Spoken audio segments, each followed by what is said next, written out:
So hi everyone, welcome to the first SNaHP activist call of this school year.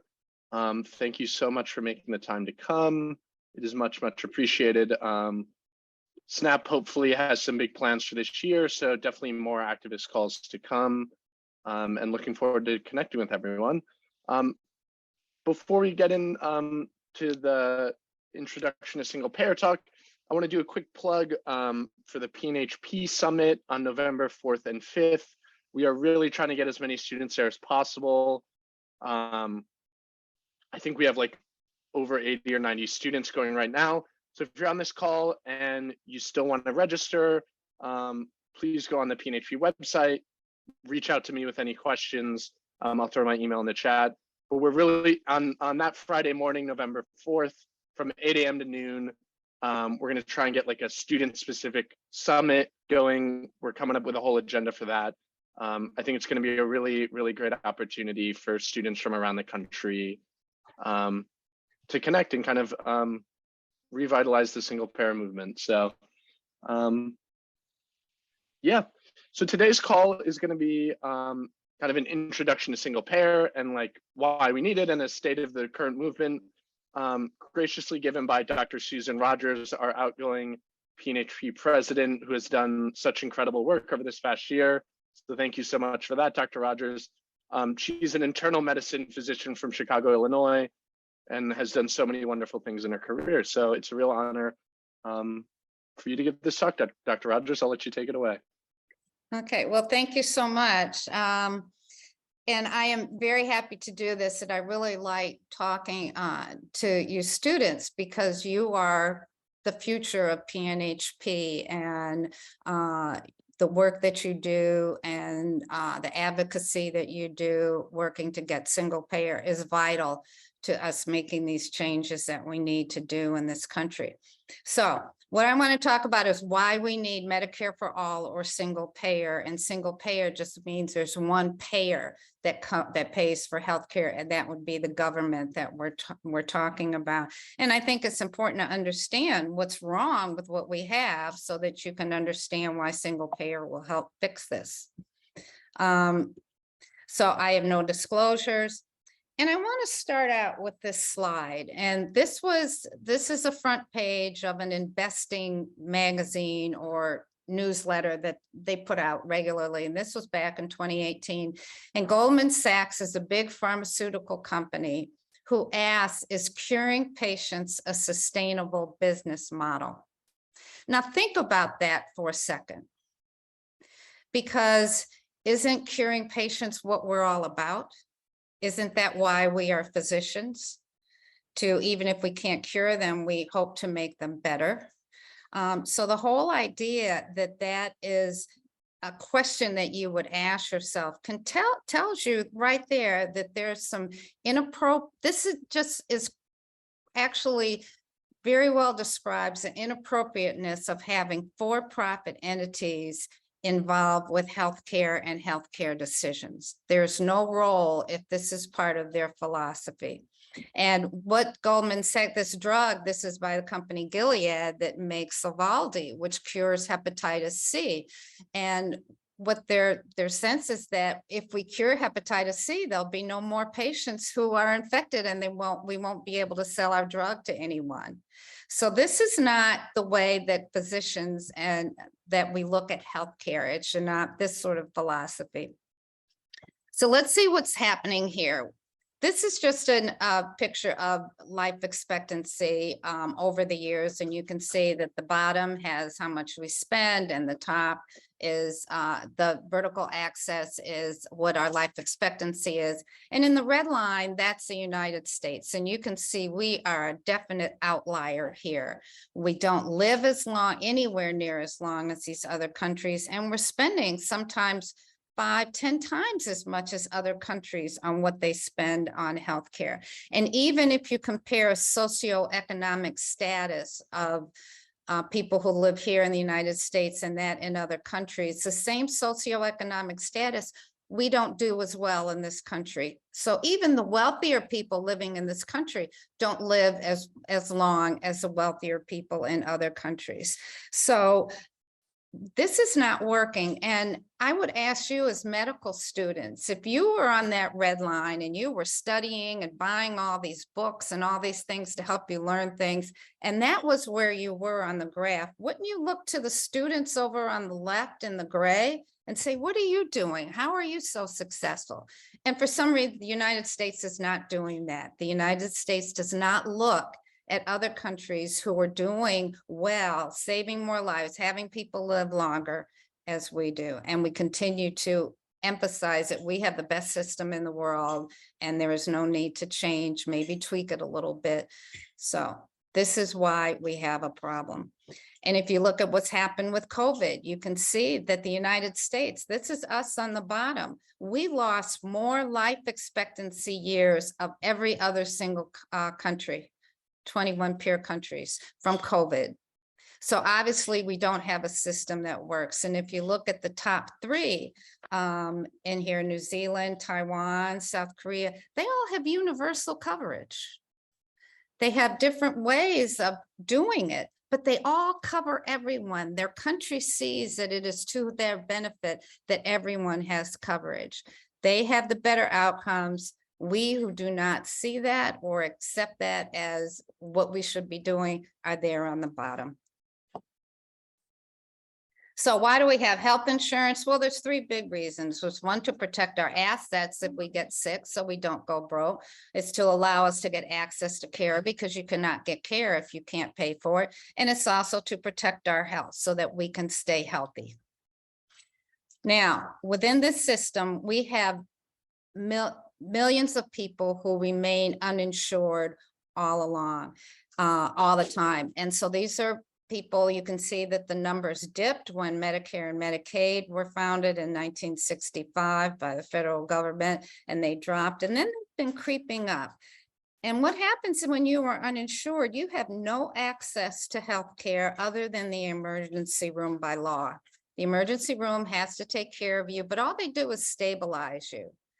If they see that you have an issue that's going to need further care, that's not the emergency's responsibility, the emergency room's responsibility. So you have no way to take care of the problem that they may have just diagnosed you with. So by law, the emergency room will not treat your cancer if that's what they find out. If you have a chronic disease, that's not what the emergency room is there for. And so when your job does not provide you insurance, you do, or if you have no way of getting any other kind of insurance, you remain uninsured and you have absolutely no access to care. There are some entities like federally qualified healthcare centers. There are some free clinics, but these are difficult for complicated medical issues to provide long-term care. So people who do not have insurance really do not have a reliable access to healthcare in this country. Now there is Medicaid, and Medicaid was initially developed, and that was for people who did not have employer-based insurance, who were at a certain income.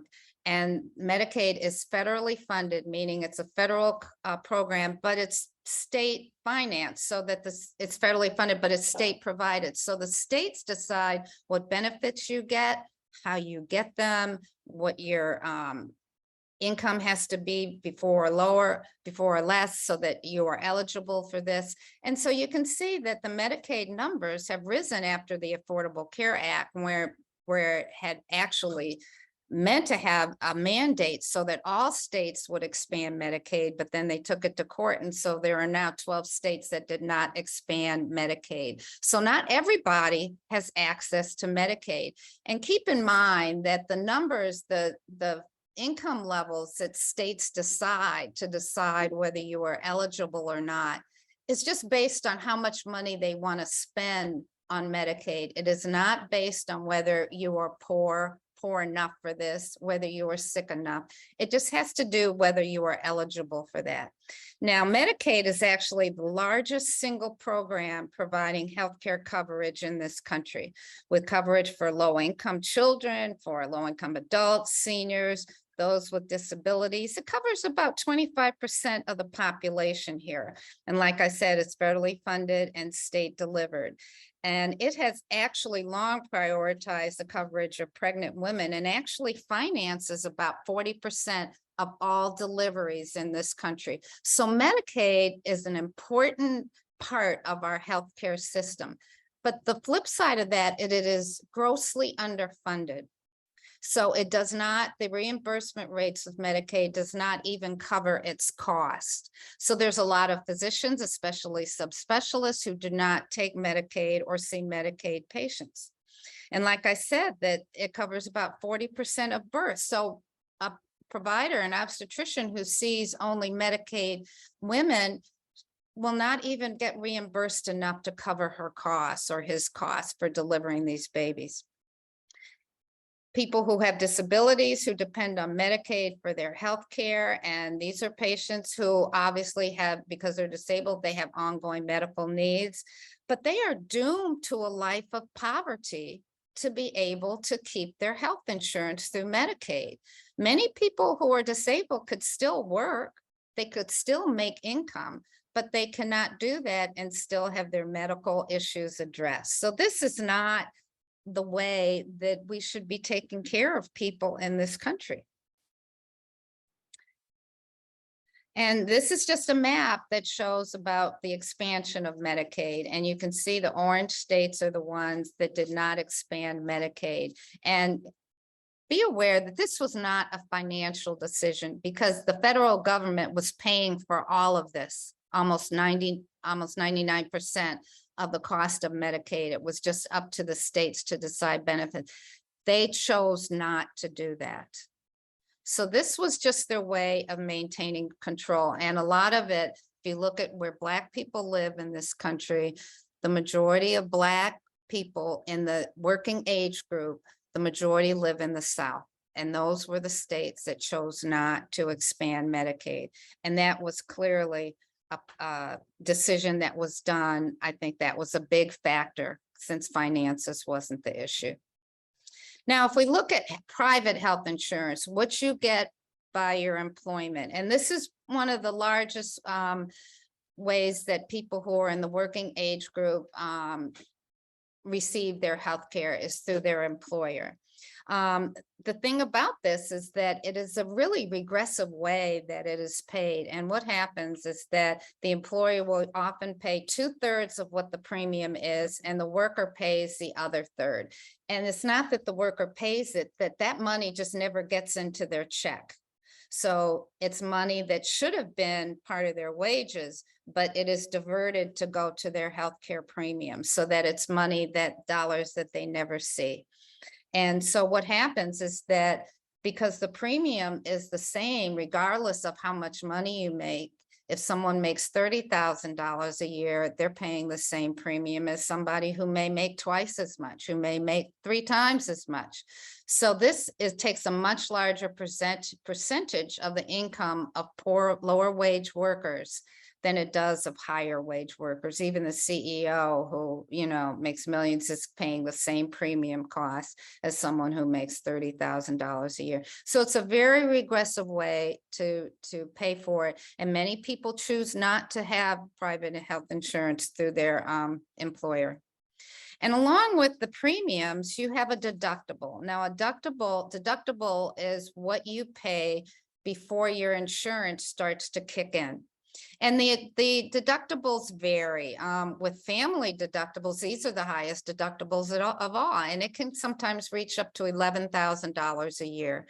And keep in mind, the deductible recurs every year. It's not like a down payment on a car or a house, which is a one-time payment. This is every year. So regardless of what you've paid, even if you haven't paid the full deductible, it starts at 1 on January 1st. It starts with the whole deductible again. So this is what insurance companies are doing to actually shift the costs of healthcare to the patient, to the employee, rather than the private health insurance paying for it.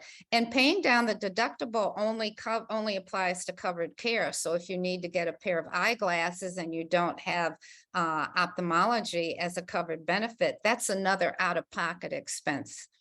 And it's hard to, what happens is that, especially when people go to the exchange and they look at how much the plans cost, people look at the premium. And people will often buy a plan that has a lower premium because that's what they can afford. So if somebody has a premium that's $200 a month, $300 a month, because that's what they can afford, it's very unlikely they've got over $10,000 sitting in a bank to pay off the deductible so that plan will help cover their expenses. So oftentimes the health insurance will never cover anyone's expenses because the deductible never gets paid. And this is how health insurance makes their money, and people end up not being able to pay for the health care that they need. And even with private insurance, it's not a relationship that persists. There's a lot of people who lose their private insurance through no fault of their own. Some people decide to quit their job. Some people get fired. Some people, they move, their spouse moves, so they leave where they were working.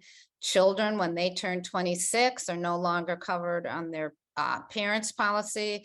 When they turn 65, they then can go into Medicaid. But employer-based insurance is actually the largest source of health coverage for the non-elderly. It covers almost 60% of the population here in this country. But like I say, it's really not a good relationship. And one of the things that is crucial is that if you get too sick to work, you get diagnosed with a chronic disease that requires or incapacitates you, you can no longer work, you now no longer have health insurance. So the time that you need your insurance the most, now is the time that you no longer have it. And it's not that you no longer have it, none of your family or your dependents will have that coverage either. So it's really set up for insurance companies to never have to pay for your care. This didn't just happen. This was part of the plan, the shifting of cost to the insured. And then when they really need the coverage and they're too able to continue working, the insurance company is off the hook for that. So, and with private health insurance, even through your employer, there's restricted choice. And there's a lot of this talk, a lot of marketing about get a plan that works for you. I mean, what does that mean? What are your healthcare needs going to be next week? You don't know. You don't know what they're going to be next week, what they're going to be in 6 months. You don't know. So you need to be covered for everything. And what your choices really need to be, not about the plan, but about who are you going to see for your care and where are you going to go to see them. You need to be able to choose your doctor and your hospital. Your plan can change because your employer changes the plan. The insurance company may not provide that plan anymore. So that's a false choice. It really doesn't give you the benefits that you need. And if you go out a network, because it's limited in your insurance company, you end up often getting surprise bills, which is very common in emergency rooms. You have no control over who you're seeing in the emergency, whether that specialist is out of network. And it's difficult or impossible, like I said, to determine what your plan really offers or what services. How many days, can you go to rehab if you break your leg? That's difficult to find out. And so less than half of those employed not only don't have a choice of their insurance plans, but even within their plan, they're not choosing what they need. So you need to be able to choose your doctor and where you go to get your care. And that private health insurance does not provide that for you. And so what happens is that people are becoming more and more underinsured. And by underinsured, I mean that people are spending either 5 or 10%, depends on their income, of their income for health costs. And as more and more people become uninsured, more and more people are becoming bankrupt and they're going broke. And like I said, how plans are marketed for the premium costs, not for the out of pocket. So what happens now with your insurance card? it becomes nothing more than a donor card that sits in your wallet because you're not able to use it for care that they will pay for and that you will need. And so what happens is that people go bankrupt. Medical debt is a leading cause of bankruptcy in this country. And most people who go bankrupt had insurance at the time. At the time that they became sick, most were insured, but they end up going bankrupt. And like I say, medical bills are the leading cause. And there's 100 million people in this country that have over 100 million people that have medical debt. And they go to GoFundMe accounts to help pay this off. And that's probably an underestimate because a lot of people put this debt on credit cards, which has a very high interest rate. And it's hard to track that to see what that debt really is. So people are going bankrupt. And this is because we have a system that is built, the structure of the system is built to make profits for the private health insurance companies, for the hospitals, all of the providers of care that are making money, but not the person who needs it has access to it because of the barriers that they put in with the networks and all of that. So people are going bankrupt, and it just destroys the whole purpose of having insurance gets lost if you're going bankrupt. As I said in the very beginning, one of the reasons we have insurance is to protect our financial assets. And clearly having health insurance does not necessarily do that. And when you do get sick, a lot of times medical bills are unexpected. If you fall and you break a bone, if you get an acute pneumonia, you have to be hospitalized or whatever. These aren't planned events. These are unexpected. And that's where a safety net comes in. That's where wealth is important. And by wealth, I don't mean billions or millions. I mean having some money in the bank so that when things come up unexpected, you're able to address that. And one of the issues in this country, and one of the reasons why Blacks and minorities, people of color, suffer more from medical expenses and the inability to pay for that, is because of the history of this country and the policies and the inability for minorities and Blacks to be able to buy a home because of the structure within the banking industry and the segregation from redlining. Is that Blacks and people of color often do not have assets. Owning a home is the most common and useful way to building wealth, to building assets, to having money, to have wealth. And that's not the end point. Remember, just having money in the bank isn't the end point. You want to be able to live your life and be able to leave some to your children so that the next generation doesn't start at square one. But if you're never able to accumulate wealth, what happens is every generation later starts at square one over and over and over. So the wealth of Blacks in this country is about, for every $10 that a Black person has in assets, white people have $100. So there's a tenfold difference. And this is part of the reason why we have some of the health inequities that we have. There's a lot of reasons, but a large reason why is because Black people in this country, because of the policies and the structure that it was built on, has disenfranchised them from being able to accumulate wealth. And keep in mind, these statistics, though, they're an average of the group, so that there's many people far below this and many people way above it, especially with millionaires. So there's a lot of people who have a lot of issues, as we can see with bankruptcies, of being unable to address their healthcare costs. So when they have private insurance. So let's talk about traditional Medicare. Now, traditional Medicare is the Medicare insurance that covers seniors in this country when they're over 65. Now, there are others that can have access to Medicare, those who have end-stage renal disease, those who have disabilities. So that traditional Medicare has been really the ideal way that seniors have been able to get their healthcare needs provided.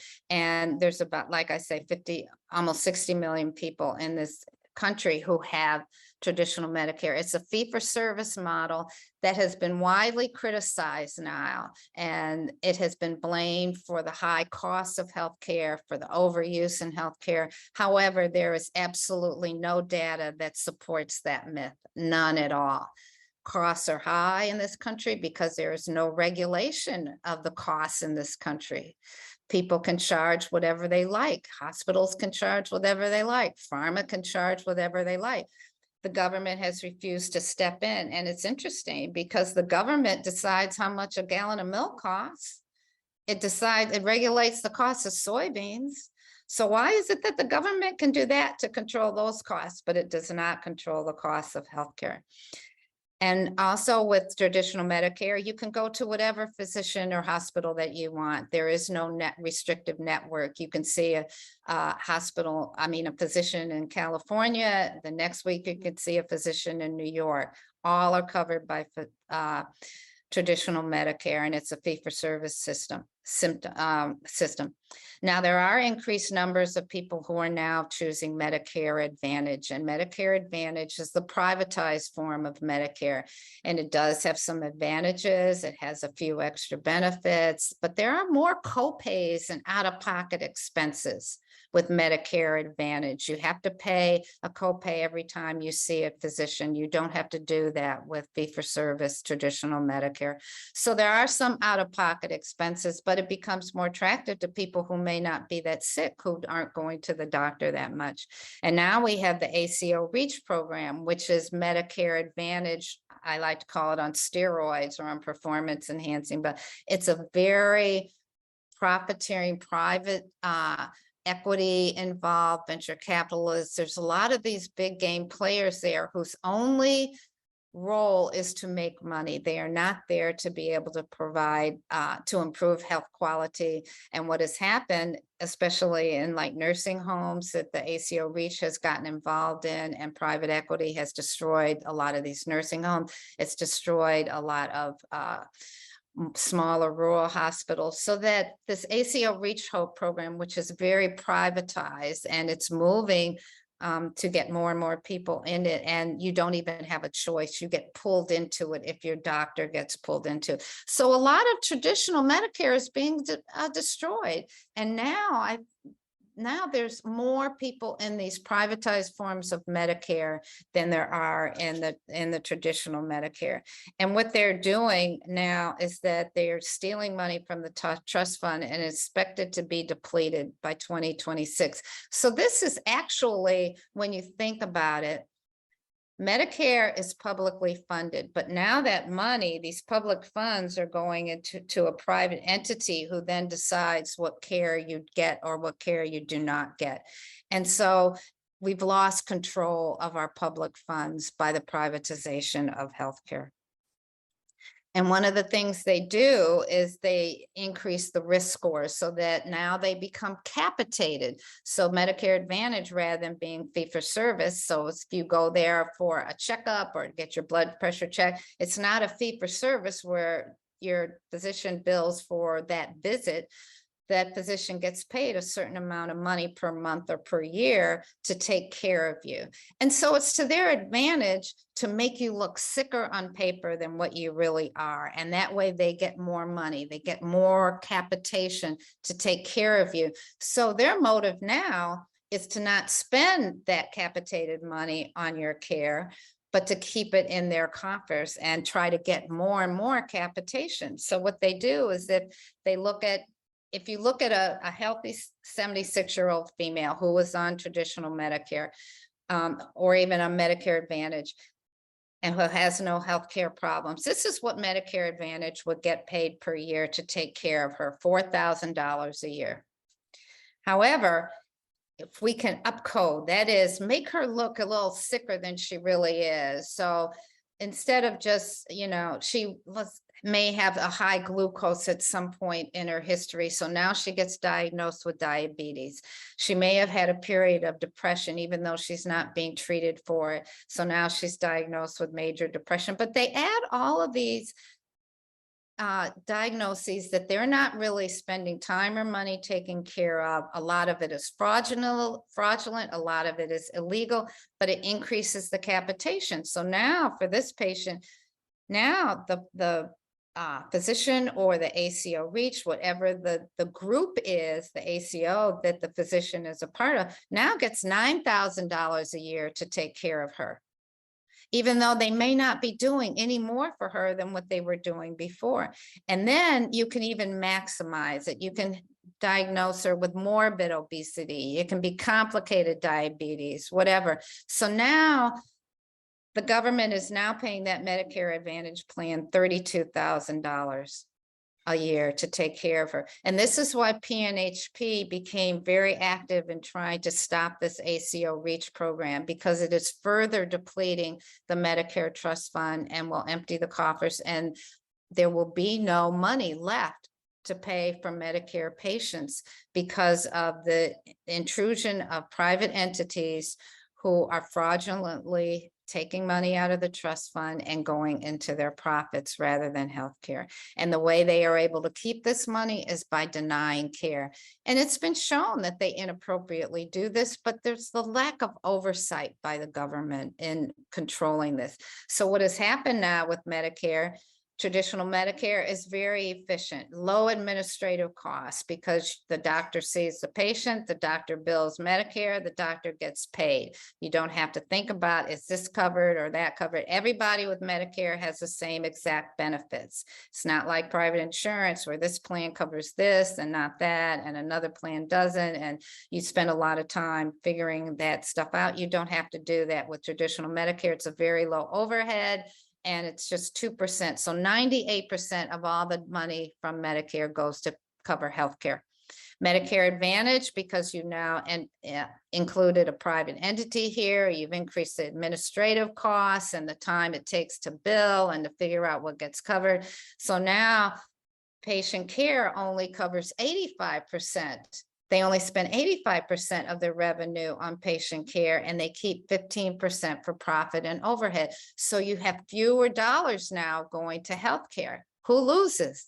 It's the patients, because the people who run, the CEOs, the for-profit companies, they're getting 15% profit to go into their coffers.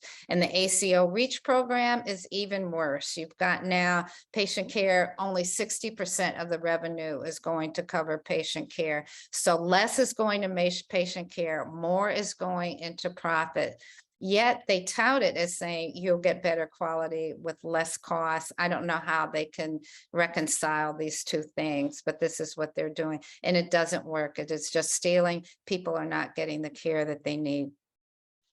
So anytime you include a private insurance company or any other for-profit middleman, you're not improving anything. You're not solving any of the underlying problems of not getting care to everyone, of making it equitable, of making it affordable, making it accessible for everyone. So I've shown that coupling of insurance to employment is fragile and it's not a stable relationship. Insurers can change your networks. You're not assured that you can continue seeing your same doctor or going to the same hospital. You still can go bankrupt because of your out-of-pocket expenses.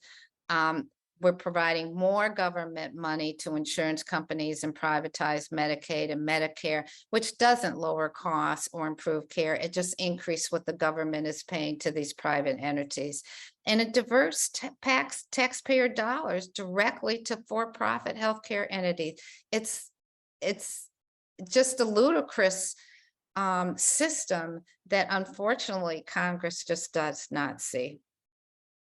And so how did this all come about? Well, back in the 70s, there was a growth of physicians and administration, and it just became a whole new system. So what happened was that there was created a new business side to delivering healthcare. And this is when privatization started back in the 80s, and it has grown ever since. And the administration for hospitals and insurance companies selling their products, it has all added to the cost, all thinking that fee-for-service was the problem, even though it's never been shown.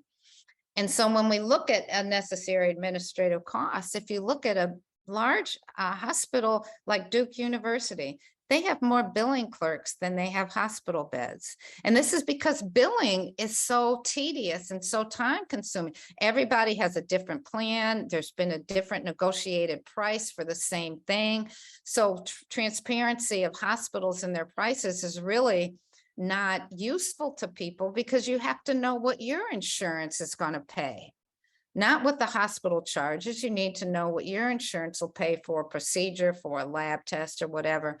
But you need all these billing clerks to decide, to figure out how to bill patients for what the cost is. It becomes an overwhelming job, and it's also overburdening physicians in trying to figure out what their patients are covered for, where can they go for this particular thing. And it actually, that's what's causing the burnout of physicians now, is this overwhelming administrative burden. It's not because they see too many patients. It's not because they have too many call nights up where they're up all night. It's this unnecessary administrative burden. If we look at drug company profits, I mean, pharma has just, gone wild. They are just making phenomenal amounts of money because there's no regulation of drug costs. We pay, 10 times as much sometimes for the same drug as other countries do in Europe and other countries. And because we allow them to charge whatever they want. And drug companies always say, well, we need this money for research, but it's not pharma or drug companies that are doing the research. It's the NIH, which funds drug research. It's not pharma, it's the NIH. That's what happened with the COVID vaccine. The NIH funded all of this. What drug companies do spend their money on is on attorneys keeping their drugs on patent, so that they can continue to make a profit. If you look at a drug like Humira, which is now widely used, it's really an incredible, very useful drug that does work. It covers a lot of autoimmune diseases. It covers psoriasis. There's a lot of patients who are on this medication. They are on it for long term. It's not like Sovaldi treating hepatitis C. They'll be on this for years and years, maybe their entire life for some instances. But what has happened now is that these drug companies can charge whatever they want. There is no restriction. There is no regulation. Humira has over 200 patents on the drug. 200. Most of them have nothing to do with how the drug works. But what this means is, as long as a drug is under a patent, it cannot go generic. And so they have all these patents. It'll be years and years before this drug will ever go generic, if ever. And so this is how they make their money. It is not research. It is playing this game, and the fact that they can charge whatever they want. And they're drugs that people need. And most of these drugs, oftentimes people cannot afford. If we look at hospitals, there's a lot of hospitals that are not for profit, but they're not giving back to their communities. And if you look at some of these large not-for-profit institutions, they function like for-profits in the sense that they are there to make money. They use their money to build new things, like a new cancer treatment center, a new interventional radiology center, so that they can make more money. Despite the fact that not-for-profits are supposed to give back to the communities, but they don't. But what they end up doing is destroying the surrounding community, because they don't pay any property taxes. And if you look at Cleveland Clinic, which is there on the far right, is a phenomenal institution. People come from all over the world with cash in hand to pay for medical care there at Cleveland Clinic. But the surrounding community is devastated and has some of the worst health outcomes in the entire state of Ohio, because the Cleveland Clinic pays no property taxes. It does not support the roads. It does not support the education system. It does not support any of the things that communities need to be able to function, and for people to grow and become prosperous, functional, highly functional adults. So they destroy the community around them while they make billions. And this is exactly what is happening. So the privatization of funds, like I had mentioned, so you have corporate healthcare decisions that are based solely on finances. And now you have MBAs who decide whether or not you can have this medical test, or whether you can get this drug, or whether you can go for this procedure. MBAs are making those decisions, not MDs. Private equity is deciding on what the staffing is, having no idea how you staff an emergency room or how you staff an ICU. So they make all these decisions and they're bankrupting hospitals and nursing homes. People are dying because of these decisions. And like I say, physicians are getting burnout because of the increased administrative cost. So the privatization of public funds, which is what is happening, because remember, all of these institutions, the private health insurance companies, the premiums are paid by the government. The insurance companies, the money is coming from the government through the private health insurance that is going to them. These are all public funds that should go directly to the user, directly to the deliverer of care, not to these private entities that are in the middle and increasing costs.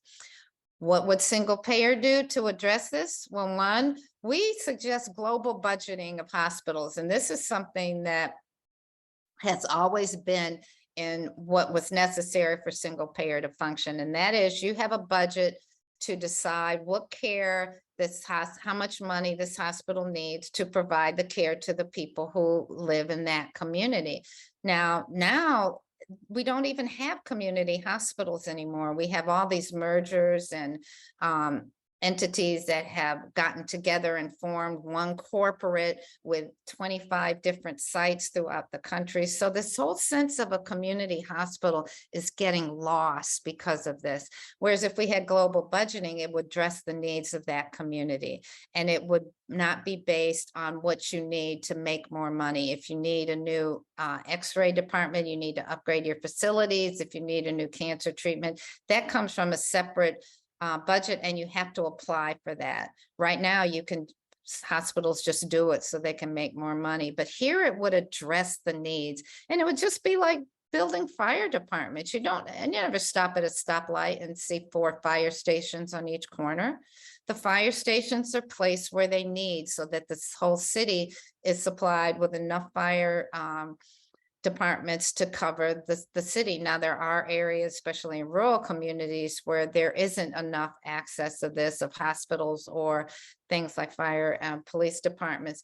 But if you have global budgeting, it becomes much easier and equitable to make sure that entire areas are covered. We would emphasize primary care, and we would coordinate care, not coordinate payment, because that's what private entities are doing now. And we could regulate prices. The VA regulates prices.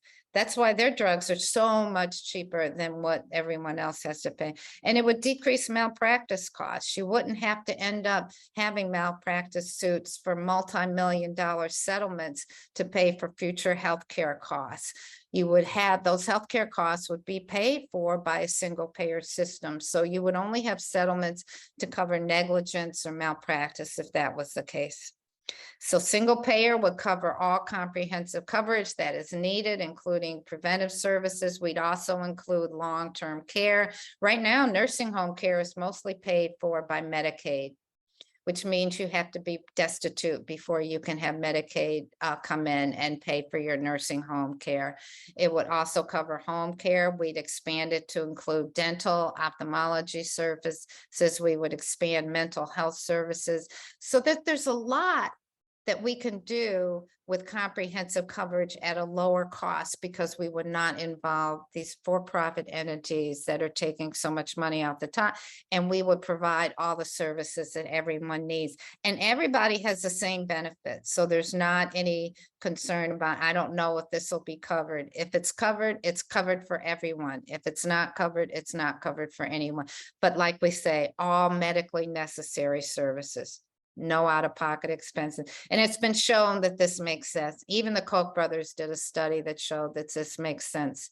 So the time is now for Medicare for all. And there would be improved quality. It would be a single tiered system that everyone would have to find acceptable, rich or poor. And that hospitals would not be dependent on a payer mix to be able to survive. Right now, hospitals who have a majority of patients who are funded by Medicaid or Medicare or uninsured often end up closing because the reimbursements to those hospitals don't cover the care. They're not able to upgrade their equipment. They're not able to upgrade their technology. Right now, those hospitals would be just as viable as any other because they would be globally funded. It would help reduce health inequities because everyone would have access regardless of where they lived, regardless of how much money they had or didn't have. And you would be able to get continuity of care. If you saw the doctor today, you could go back for a follow-up the next time. And you could see the same doctor if you choose. You can choose your provider. There are no limited networks. We'd have an electronic medical record that everybody could access, and we could put resources where they are needed. And most doctors support single payer. Over half now support single payer because they see the inequities and the dissatisfaction and the inability of their patients to be able to get the care that they need. So why don't we have it? Well, this is really the reason why. Our Congress has been lobbied so much by all of these healthcare related industries. And that's part of the problem with campaigning. We need finance reform because money has become so important in these elections. And unfortunately, Congress people are beholden to the people who gave them money. And this is why we cannot get this passed. And I wanted to end up with this because this is really, I think, describes exactly what is happening here. This is the president. This was in 2017. I don't know if he's still the CEO or not. But he suggested prioritizing commercially insured patients over publicly insured patients. So here is this person deciding who gets care and who doesn't based solely on the reimbursement rate. It has nothing to do with how sick they are. It has nothing to do with what their needs are. It all has to do with ability to pay. And as long as you have that kind of system, there will never be equity in this country in healthcare. There will never be equity in neighborhoods providing healthcare. There will never be equity in jobs providing health insurance because there wouldn't be any need for health insurance. But as long as there is, there won't be any equity for people who work. So this for-profit system is not meant to be fair. It is not meant to be fair, and it will never be fair, and we will never get universal coverage. And we see at PNHP that healthcare is a right, and if healthcare is a right, it cannot be based on prioritizing patient. Healthcare can't be based on prioritizing patients because of their reimbursement ability. So here are just some websites that I encourage you to go see. The top two are from PNHP. There's pnhp.org, and then there's protectmedicare.net, where we have a lot of information on the ACO REACH program and Medicare and Medicare Advantage. It's all there. And these other sites are very interesting, very useful, and can help you answer any questions, look up further information on anything. And I will pass along my slides so that, and I do have notes on there. So it explains what the slide is about. And I am more than happy to share those with you. So. I'm open to questions. Yeah, please, let's open the floor to questions if anyone has anything to say.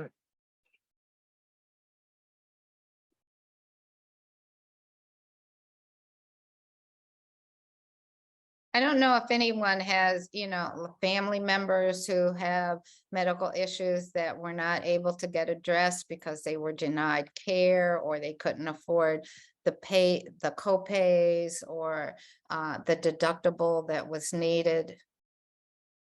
Because what is happening is even with COVID, hospitals were making billions of dollars still, sitting on billions of dollars, even though many patients still couldn't get care.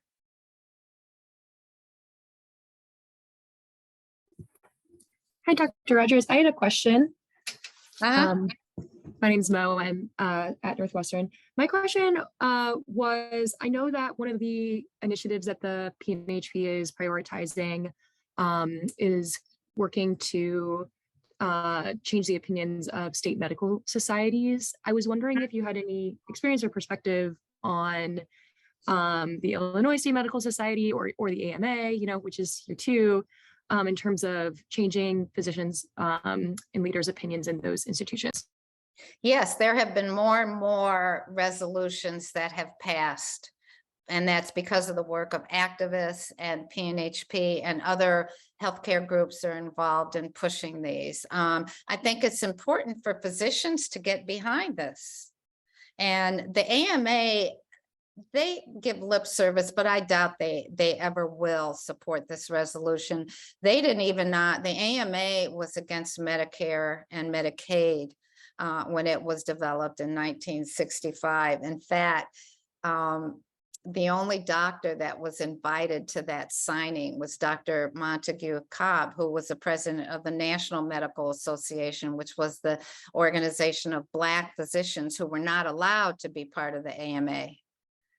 And the AMA has historically been and wanted to continue segregation, and it's not, as does not come over as actually being totally on board with the whole idea that healthcare is a right and there should be some equitable access to healthcare. But I think that getting resolutions through medical societies is the way, because though that's a voice of physicians and especially primary care physicians. The ACP passed it. So that, and those are interns, primary care physicians, even though some of them may be subspecialists too. But pediatrics, all of these primary care physicians need to, these organizations need to get on board. And there's weight with that. There's muscle with that. If we do that, we have a louder voice the more physicians and healthcare workers we get involved with this. The nurses associations are on board with Medicare for all. Yeah, I'll also chime in here and say that these state medical resolutions and this kind of work is going to be a big focus of SNaHP this year. We're definitely going to have more talks about it. It's going to be a big goal of ours at the summit, and we'll be laying out those steps more clearly in the coming months. But it's something a lot of our SNaHP members have experience with, and it's a place students can make a big difference. So definitely try and educate yourself on that and keep a lookout for more communications about that. Yeah, I think it's important that SNaHP is so involved, because one of the things is that when I look back at why I wanted to become a physician, and I look at the reasons why all of you on this call wanted to become a physician, you want to take care of people. You want to take care of patients. You want to address healthcare issues. And you can't do that if you're sidetracked dealing with all of this administrative stuff, dealing with patients who can't access the care that they need. You want to be able to be the doctor that you want to be, which is when you decided to make this decision to come to medical school. So it's to your benefit to join us in this fight to get this passed.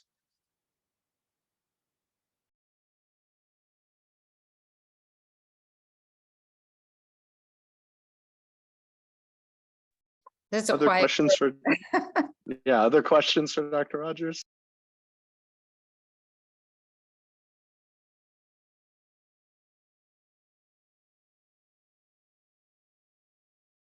I mean, you'll see as you rotate through your clinical years, you'll see the effects of, you can see directly the effects that this healthcare system has had on patients and why they present so late, why they haven't been able to take their medications, and why they are sicker than they really need to be. And hopefully that will encourage you, to stay involved and to see, and you'll see firsthand the reasons why we need a single payer system in this country. I had one other question if nobody else has one. So I was wondering what advice you had for us when it comes to us as younger physicians talking to any other physicians who are opposed to single payer. I'm curious what arguments you found are particularly effective with physicians who are sort of entrenched in a worldview that doesn't accept single payer. What has helped you kind of break through to physicians? I think a lot of physicians, and it does vary with their specialty, but a lot of physicians feel that, and a lot of this has been a selling point of insurance companies, that they need to have skin in the game. And that, of course, there's always going to be patients that ask for things they don't need. I coughed last week. Can I get a chest x-ray? But most things aren't that far off, and that a lot of physicians still believe, and a lot of Congress too, believe that patients need to have skin in the game so that they don't overuse resources in the facilities that address healthcare issues. But what happens when you have out-of-pocket expenses, when you have deductibles?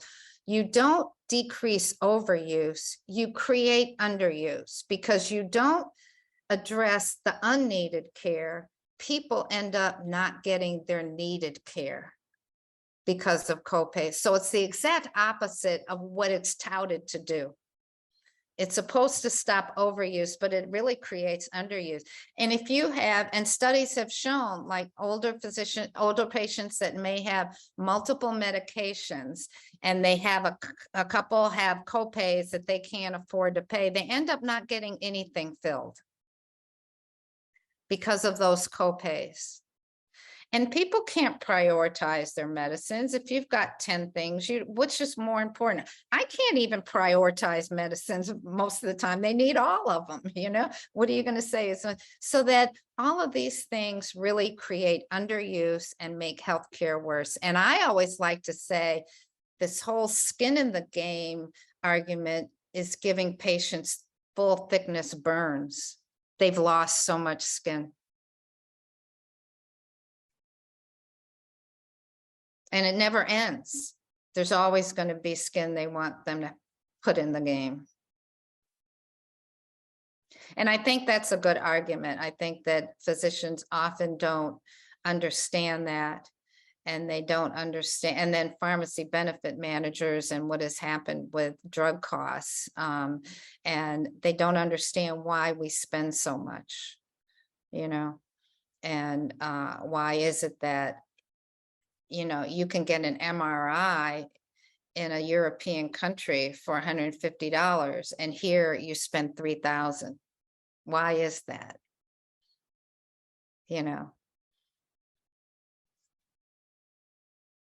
And they get better results. It's that whole first graph that I showed you, we need to look at that and do what they're doing. And we just don't seem to learn.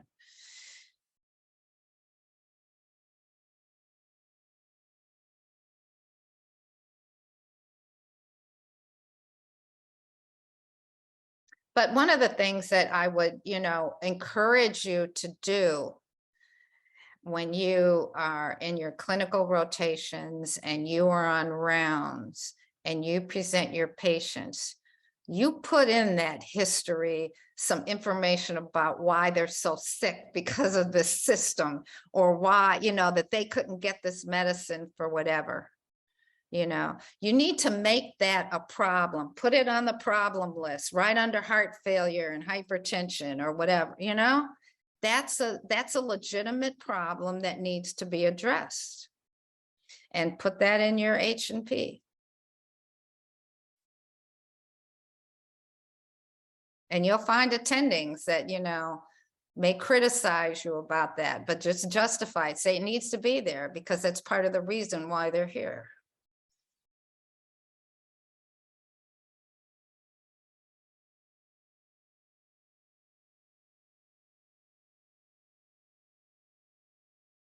One of the things too that I would suggest, if you can, that I know that some medical schools, I'm on the faculty at Rush Medical College in Chicago, and I was the clerkship director for internal medicine when those students came to Stroger Hospital, which is a large publicly funded safety net hospital in Chicago. So we saw whoever came and took care of them regardless of their funding. And I would suggest that you make sure you have rotations in a hospital like Stroger, a publicly funded large safety net hospital, along with your larger, well-funded private hospitals that are where most of the patients have private insurance. And you'll see that we use the same drugs, we follow the same guidelines, but the outcomes are different. And I think it's important for you to have experience seeing patients who are directly impacted by the other inequities in our healthcare system, along with just the payment, the inability to access food, the inability to get transportation. You know, patients will be late to your appointments because they had to take 3 buses. So be patient with them. But, you know, I think you have to acknowledge that these other issues are out there and that they will impact the health of the patients that you see. And you need to see how both worlds live at some point. We follow the same guidelines, but we often get different results through no fault of our own as physicians. It's the way things are, unfortunately.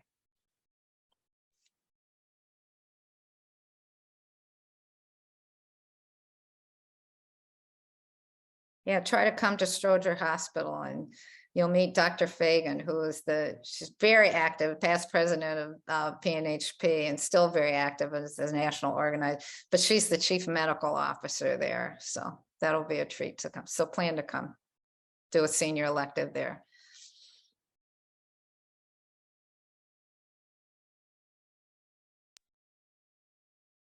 Well, it's past 8 o'clock, so there's no other questions.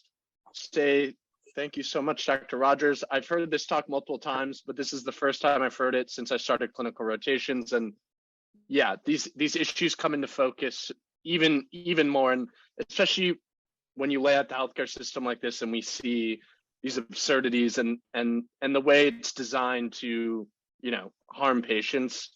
Mm-hmm. I think it lights a fire under me, and I hope it does the same for everybody else.